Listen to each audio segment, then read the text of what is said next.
Do I need to check? Hi guys, welcome back to my channel, Things Tina Does. Today, we're gonna do simmering potpourri.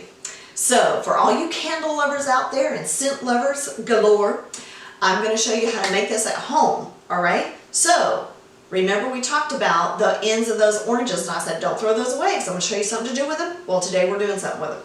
All right, also, I gotta show you this because you've probably got one of these rolling around in your cabinets as well and you're always pushing it out of the way and wondering what the world you're gonna do with it other than queso dip. All right, so today I'm gonna show you one of the fun things we can do with this little doodad with the big crock pot.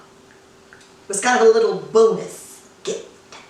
Okay, bonus. All right, so into that is going to go our ends of our oranges, and I'm going to add a little bit to it just because I want a little extra today. Oh, also this is another wonderful thing to do with an orange that you got that's been rolling around in the fridge for about a month and nobody wants to eat it anymore. Okay? All right, so into that is going to go a couple of cinnamon sticks. Again, do this to taste, whatever you want. I've got some star anise, some allspice, and some whole clove. These are my favorites, okay? You do whatever your favorites are, but those are my favorites. By the way, guys, I gotta show you this right quickly. Star anise and allspice are usually very, very expensive in the spice aisle, but if you go to the international foods aisle in your grocery store, the Latin section, whatever your grocery store calls it, you can usually find these for $1 or $2, okay?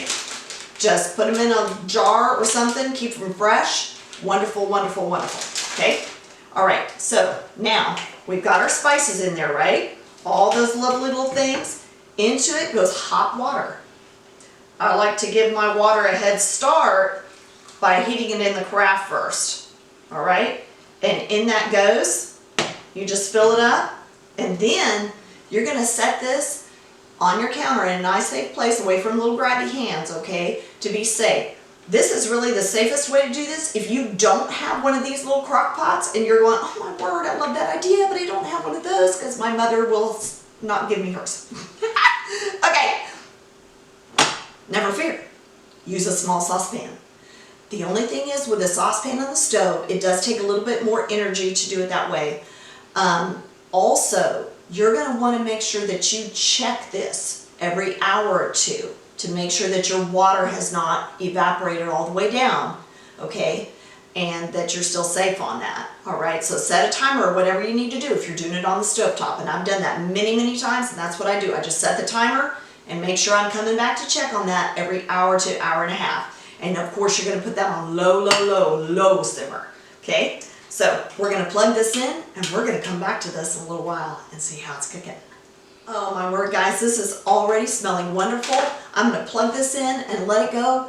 Thanks for tuning in, thanks for watching. Make sure you like us, send us a comment, hit that notify bell. We're uploading several times a week. And check us out on Facebook and Instagram too. We'd love to see you there. All right, we'll see you next time on Things Tina Does. Bye-bye.